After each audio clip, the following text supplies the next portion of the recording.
Mr. Joshua Thomas.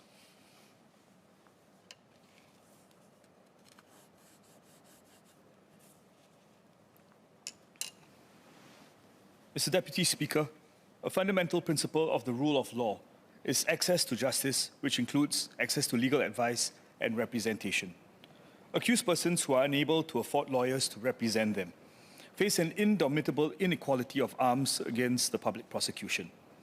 Helping impecunious persons gain access to good quality legal representation evens the field and ensures that robust criminal defense is not the preserve of only the well-to-do, and instead is available to everyone.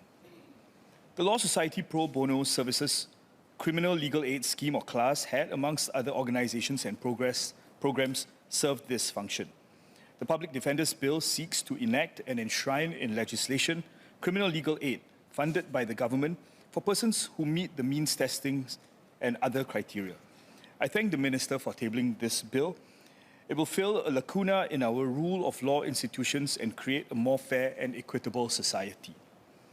But public defending is a new concept to Singaporeans, and given our reputation for robustly enforcing our laws and regulations, and given the government's previous position that the Honourable Member Mr. Murali had spoken on, it is novel and perhaps even discombobulating for the public that the government will now be required by law to provide or to arrange for the defence of persons accused of certain offences.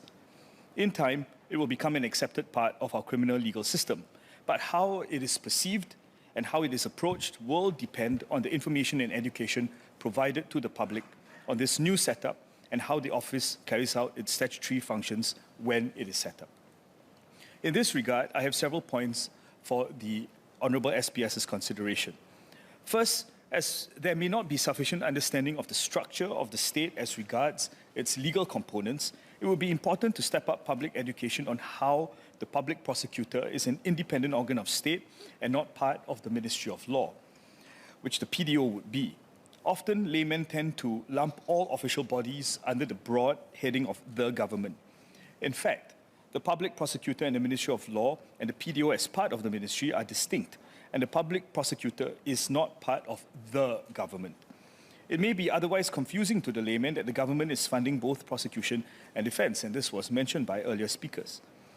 I note that Clause 12.3 does provide that the public defender must not determine the benefit or detriment of a case based on the interests of the prosecution or of any other law enforcement agency. Second, as a public defender will be providing a service to impecunious persons who may be elderly, who may not be highly educated, it is important that the process of making an application should be easy and accessible. This would include having various modes of application, including online and in different languages, and assistance to make an application. Furthermore, to improve access, would the Minister consider, or would the SPS consider, providing a standard allocution for police officers to recite to accused persons as regards having an option to avail of public defence when that person is being charged? Further to this, I would also suggest that the period for considering an application should not be too lengthy, while of course giving enough time for the PDO to carefully consider whether the application meets the criteria. An accused person would naturally have anxiety as to how they are going to deal with their case, and many would be relying on legal aid to help them get through the criminal process, and a timely response would ease their minds if they get the grant of aid. And if they did not, it would allow them sufficient time to quickly pursue other options, including preparing to self-litigate. By way of comparison, CLAS currently takes about 2 weeks to consider an application. I note also that for urgent cases, and this is something that the Honourable SPS mentioned, Clause 12.4 does provide for an expedited process. And when a case is taken up, it is important to manage the expectations of persons receiving aid, in particular as to what are the prospects for their case as regards both verdict and sentence. I am a little concerned that there may be backlash against the office by the accused person and their family members where a desired outcome in a particular case is not achieved. So managing expectations will be extremely important. As regards the performance of the public defenders, I note that in many jurisdictions that have such institutions, the common feedback is that public defenders have huge caseloads and are overworked to the point that they are not able to spend the necessary time and effort on each case. This leads to less than optimal performance and quality of defense. As a rough measure, CLAS undertook 864 cases in 2020 and 775 cases in 2021, figures of which I had obtained from CLAS. So it is not a small number of cases.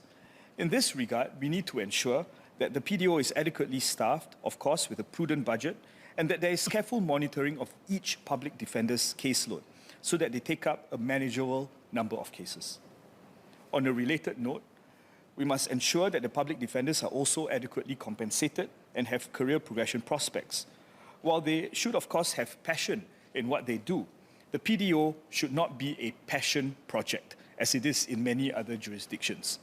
I would expect that because the public defenders would come under the legal officers scheme, their compensation would be competitive and that good lawyers will be attracted to join and stay in the office to build seniority and institutional knowledge.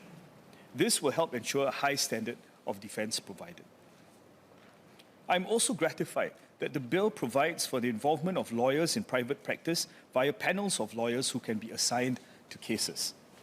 The private sector has carried the pro bono defense for many years, and this spirit of public service to assist impecunious persons remains strong in the legal fraternity.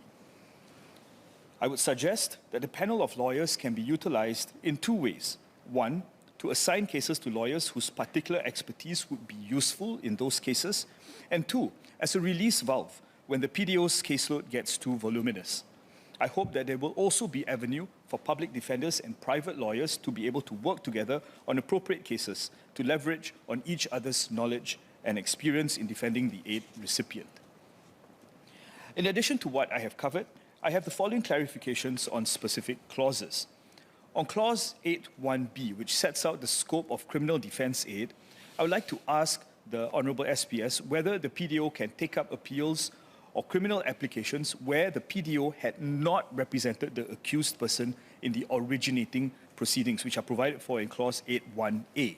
This is relevant where a person had, for example, litigated in person in the first instance and then seeks help for an appeal after the verdict in the lower court.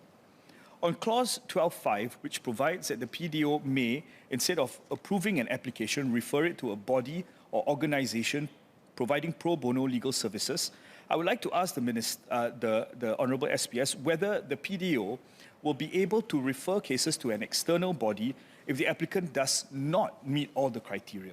This would help to build complementarity between the PDO and other pro bono schemes. On Clause 14.2, which provides that the PDO must not act for more than one accused person, appellant, respondent, or party in the same proceedings, the Honourable SPS mentioned that the PDO could refer these cases to CLAS. I would like to ask whether the PDO could appoint these accused persons to assign lawyers from the panels as well, so that they can act for other persons in the same proceedings who meet the eligibility criteria. Finally, on the schedule, on paragraph 1E, I would like to ask the SPS why private prosecutions are not covered. In many cases of private prosecution, the prosecuting party appoints lawyers to pursue its or their case. In this regard, if the defending party is unable to afford their own lawyers, they are essentially in the same position as regards the inequality of arms as a person who is charged by the public prosecutor, and they would face the same sentences if they were convicted. So would the ministry consider allowing for the public defender to grant aid in private prosecutions prosecuted by lawyers where the defending party meets the eligibility criteria? Sir, public defense is a critical component of our criminal defense system. It provides access to justice that bolsters the rule of law. Notwithstanding my suggestions and clarifications, I support the bill. Thank you, Mr. Deputy Speaker, sir.